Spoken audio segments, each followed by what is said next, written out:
Vous allez dehors. C'est quoi ça? C'est plus dur. Vous allez dehors. Vous allez dehors. Il vous a dit c'est fermé. Vous allez dehors.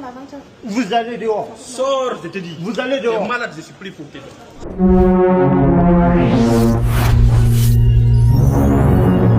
Voilà, maintenant, t'imprimes, et tu dégages. Petite vidéo aujourd'hui. Alors, on va s'intéresser à deux petites vidéos.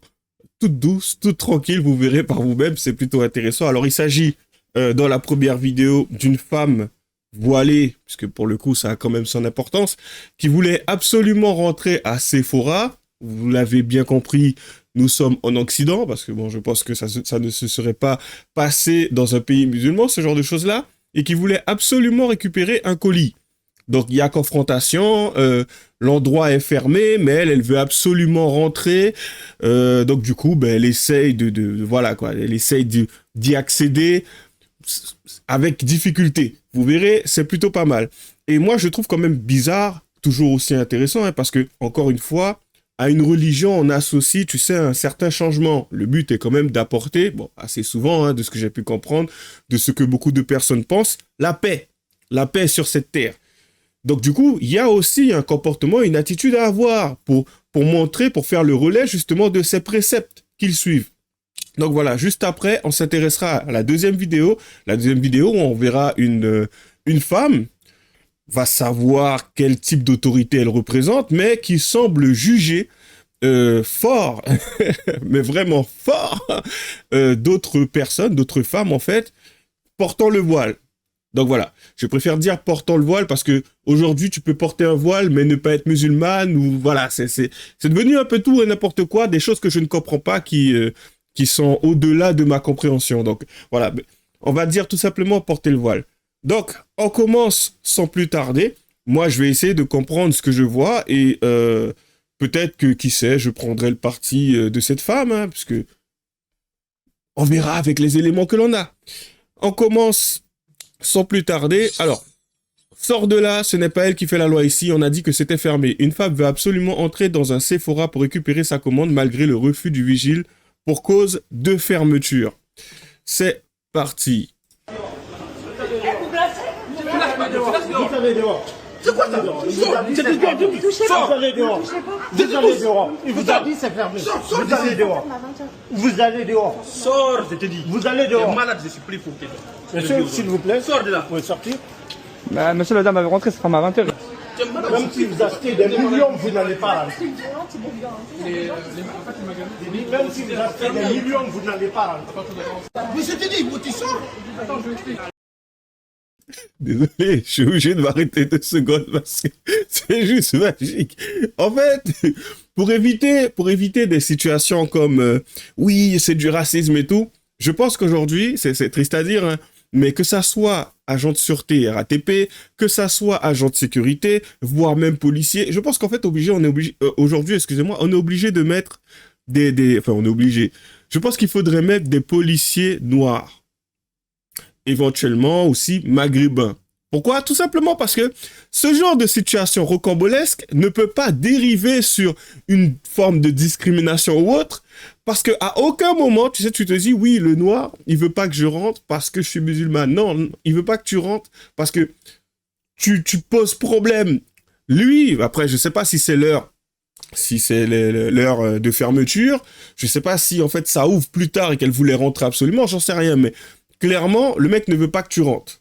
Donc, il devrait y avoir discussion, confrontation. S'il te dit ce n'est pas l'heure, il faut attendre. Ou c'est trop tard, il faut revenir demain. Bon, ben, tu reviens demain. Peu importe là d'où tu venais, il fallait t'y prendre un peu plus tôt. Il fallait appeler ou te renseigner pour savoir à quelle heure ça ferme. Mais bon, clairement, elle ne semble pas l'avoir fait. En tout cas, je ne sais pas si elle le mentionnera plus tard. Peut-être que c'est un élément qu'on aura. Je découvre la vidéo comme vous. Mais c'est juste magnifique de voir ce genre de réaction parce qu'il dit... Il explique, même si t'avais 1 million, tu rentres pas. Là, j'avoue, c'est presque une guerre d'ego. C'est presque comique à regarder. Et bien sûr, bien entendu, comme je l'ai dit, c'est une femme qui porte le voile. Enfin, à un moment, ça renvoie une image, tu vois. Ça renvoie une image très dégradante pour ce qui est de la religion. Là, le but n'étant pas, en fait, de dénigrer la religion ou autre. Le but étant de montrer que certains individus qui qui à travers, tu sais, une certaine tenue, renvoie ce côté religieux, ont souvent un comportement désabusé, problématique, qui fait que dans l'inconscient collectif, lorsqu'on voit ça, nous on constate ça, on se dit mais waouh, aujourd'hui être attaché à cette religion, c'est avoir ce type de comportement. Après bien sûr, on ne va pas généraliser, mais le problème c'est que lorsque ça devient récurrent et redondant, ben on se dit bon ben si c'est ce que cela apporte, dans ce cas-là, ce n'est pas la peine. D'autant plus que, je suis désolé, mais sur les réseaux, il y en a 2-3 qui vont en parler, mais jusqu'à preuve du contraire, pour ces fameux imams qu'on voit sur les réseaux, on ne les entend pas tant s'indigner que ça sur ce genre de situation. Mais enfin, allons, on poursuit. Très mal poli, ça je te le dis. Elle vous a pas insulté, hein? Elle a juste un colis à récupérer. C'est pas elle qui fait la loi ici. Hein. C'est écrit là. C'est écrit là, et alors? Sur CNQ5. Bah alors il n'y a pas de toucher une femme. Même si elle rentre, même ce que vous voulez, vous appelez quelqu'un, vous appelez la sécurité du centre. N'importe quoi, va c'est le médecin. Va c'est le médecin, va au-delà de ce médecin si tu veux. Tu viens, tu trouves quelqu'un en train de fermer, tu imposes ta loi. Directement. Donc clairement, ok, si j'ai bien compris, il était en train de fermer. Et elle a voulu absolument... ça j'avoue, hein, j'ai déjà travaillé dans un commerce. Et pour le coup, j'ai même des personnes de ma famille qui ont travaillé, on en a discuté. Les clients les plus casse-pieds, assez souvent, c'est ceux qui débarquent à la fermeture. Que ça soit un supermarché ou autre, le mec, il court hein, pour rentrer. Et lorsqu'il rentre, il prend son temps. La femme, elle court pareil. Lorsqu'elle arrive, tu sais, elle prend son temps. Ah oui, je dois juste récupérer 2 choses. Et elle fait ses courses, tu sais, comme si le truc, il est ouvert, quoi. Comme s'il n'est pas sur le point de fermer. Tu vois le truc? Donc, c'est de ça dont il s'agit. Et je trouve toujours ça agaçant aussi. Après, on peut en parler aussi dans un autre sens, en se disant, oui, le magasin en question, il ferme dans 20 minutes. Et le mec, il empêche déjà certaines personnes de rentrer. Bah, je suis désolé parce que ça reste compliqué. On sait très bien qu'aujourd'hui, tu as des personnes qui peuvent partir, décider d'aller au centre commercial et faire des courses pendant 1 heure. Parce qu'il a tout un truc, une ribambelle, une liste à respecter. Donc, c'est un peu compliqué. Donc, je pense qu'il devrait y avoir une tolérance des deux, mais pour avoir bossé déjà avoir fait ce métier d'agent de sécurité, désolé, hein, mais j'ai souvent été confronté à des personnes qui étaient juste totalement intolérantes envers moi. J'ai des consignes à respecter et eux, ils s'en foutent royal, tu vois. Donc, les consignes, je les invente pas. C'est quelque chose qu'on m'a demandé de faire respecter. Et ces personnes-là veulent toujours aller au-delà. Parce que moi, admettons, aujourd'hui, je dis, bon, tiens, vas-y, je vais être gentil, je le laisse rentrer. Et après, moi, ça me retombe dessus, on vient m'expliquer que oui, bon, ben, on ne vous garde pas parce que vous n'êtes pas capable de faire respecter les consignes. Cette personne-là que j'ai fait rentrer, en quoi elle va m'aider après, si je me retrouve au chômage? Elle me dit, ah, désolé, c'est tout, elle fait sa vie. Donc, à un moment donné, il faut être capable d'être tolérant vis-à-vis d'un agent de sécurité. Le mec, il n'est pas là pour casser les pieds, il est là pour faire respecter certaines choses. Enfin bon. Allez, on poursuit. J'ai été revoir la dame, j'ai filmé ce qui s'est passé, elle est là avec moi, voilà. Je suis choquée. Elle est choquée, elle s'appelle Nawel et regardez, elle a pris une photo. Du coup, ça lui a fait des rougeurs dans le bras, comme vous pouvez voir là. Merde, ouais voilà, hop. On voit ses rougeurs sur le bras. C'est inadmissible ce qu'il a fait, vraiment. Pour les personnes qui vont donner raison au vigile, parce que je suis sûr qu'il va en avoir, comprenez une chose. Hein. Ça pourrait être votre femme, ça pourrait être votre soeur. Pensez à ça avant de dire le vigile, il a raison, force au vigile. La femme, elle a rien fait de mal. Cette femme-là, elle a travaillé toute la journée, j'ai parlé avec elle après. Elle m'a dit qu'elle a couru Sephora, elle sait qu'il ferme à 20h, elle est arrivée à 19h48. Le vigile l'a attrapé par le bras, il lui a hurlé dessus. Dites-moi en commentaire ce que vous en pensez et je vous montre en capture d'écran l'heure qu'il était quand j'ai transféré la vidéo pour que vous voyez vraiment qu'il n'était pas 20h, il était 19h48 ou 49.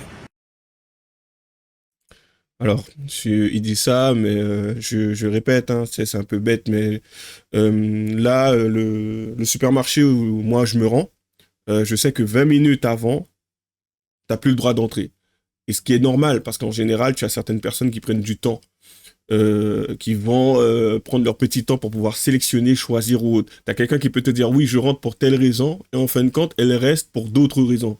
Donc, pour éviter justement cet afflux à gérer et ce trafic à gérer, justement, à essayer de pousser les gens vers la sortie, parce que bon, d'un côté, faut être compréhensible avec le client. S'il est là, il doit pouvoir acheter ce dont il a besoin. Mais en même temps, mec, enferme, hein, tu sais. Le mec n'est pas forcément payé pour les heures sup. Donc voilà. Et il y a une tolérance. Et tu sais, là, d'après ce que j'ai écouté, parce que c'est une femme, parce que pour le coup, oui, ça pourrait être votre sœur, ça pourrait être votre mère, c'est pas la peine d'essayer de culpabiliser. À un moment donné, femme ou homme, nous sommes des adultes, tu es censé avoir un comportement respectueux. Si on te dit que, désolé, c'est trop tard, on est sur le point de fermer et à partir de cette heure-là, on laisse plus rentrer personne, dans ce cas-là, demain, tu te débrouilles pour arriver avant cet horaire-là, ou toi, tu pourras rentrer pour récupérer ton colis. Enfin, à un moment donné, c'est comme ça que ça se passe. C'est quoi? C'est si urgent que ça? Tu vas décéder le lendemain si tu récupères pas ton colis? C'est quoi le truc? Et après, parler de, oui, regardez, il y a des rougeurs sur son bras. Ok, mais lorsque tu empêches quelqu'un de rentrer, que tu saisis son bras, on sait très bien qu'il y a des personnes plus sensibles que d'autres. Des filles que j'ai connues, j'ai juste tenu le bras, ça a laissé des marques. Pourtant, j'ai pas serré. Mais elle m'a expliqué que oui, elle était sensible de la poudre. À un moment, c'est bien beau hein, de jouer comment dire, de jouer sur ces aspects-là pour essayer de sensibiliser les gens ou de les amoindrir ou autre. Et c'est ça qui m'agace dans ce type de vidéo. Oui, ça aurait pu être ta sœur, ça aurait pu être ta mère. Je sais qu'il y a des personnes qui vont se laisser amadouer par ce genre de choses. Mais je suis désolé, mais ma mère n'a jamais fait ça. Encore heureux, elle ne m'a jamais donné cet exemple-là à suivre en plus. Donc ça, c'est pas mal. Je sais que j'ai des sœurs qui auraient été capables de faire ça. Je n'aurais jamais pris parti pour elles. C'est clair et net. Je suis désolé, t'arrives, tu veux forcer, mais le mec il a dit, hein, tu vas pas débarquer dans le magasin et appliquer ta loi. C'est pas ton magasin. Donc voilà. Et je pense pas qu'il ait été si agressif que ça parce qu'elle a voulu rentrer. Lui, il a juste fait en sorte de l'en empêcher. Donc voilà. Une fois qu'elle était plus ou moins à l'extérieur, le mec il est resté en retrait. Après ça parle, ça fait que parler. Donc je pense que comme personne agressive, on a connu pire quand même. Voilà. Bref, on va poursuivre. Mais je pense que c'est terminé. Voilà. Voilà, comme je l'ai dit, hein, on le voit là, en train de tenir, ouais, il sort du magasin, enfin. Bref, on poursuit. Ici, nous avons enlève ton voile. Quand on met le voile, on le met bien. Donc, ça doit être une personne, cette femme, hein, je crois, qui peut-être représente une autorité musulmane. Je sais pas, on verra bien. Dans un bus à Cannes, une femme a exigé qu'une autre retire son voile en lui disant de le porter correctement, ce qui a failli provoquer une bagarre. Waouh! Waouh, waouh, waouh, waouh! Donc, comment on devrait considérer cela? De la bienveillance ou de la malveillance? Bref, on va essayer de comprendre. Allez, c'est parti. Enlève ton voile. Ça te regarde pas si elle met le voile ou elle le met pas. Quand on met le voile, on le met bien. Ça, c'est un esprit de l'islam. C'est pas comme ça. Ferme ta gueule. Qui vous a Vas-y, ferme ta gueule. Vas-y, dégage, stop. C'est mieux. Dégage. Bah, ici, viens là. Viens. Viens, papi, viens. Viens. Ah ouais, ça, la descend. Pour qui dégage? Qu'on a ça. Frappeuse. Enlève ton voile. Waouh, d'accord. Du coup, comment devrait-on considérer cela? De la bienveillance, de la malveillance?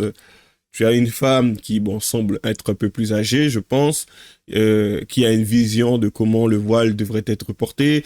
Donc, lorsqu'elle le soumet justement à la personne qu'elle est censée considérer comme sa sœur, en tout cas, si elle traite sa sœur de cette façon-là, je trouve ça quand même assez intéressant. J'imagine pas comment elle doit traiter sa propre famille.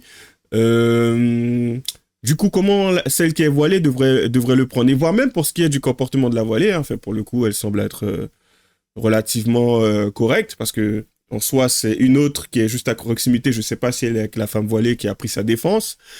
Et maintenant, si on doit rentrer un peu dans les tréfonds, on partira sur une vision, tu sais, un peu traditionnelle ou à la française. Je sais que beaucoup me diront oui, et j'avoue, hein, être un peu plus en accord avec ça. On est en France ici. On ne devrait pas, selon moi, avoir comment dire, à supporter ce genre de choses-là. Après, on le fait, voilà, puisque bon, pour le coup, les personnes au gouvernement semblent partir dans une direction que beaucoup de Français n'adhèrent pas. C'est pour ça que je pense que énormément de personnes aujourd'hui attendent les présidentielles.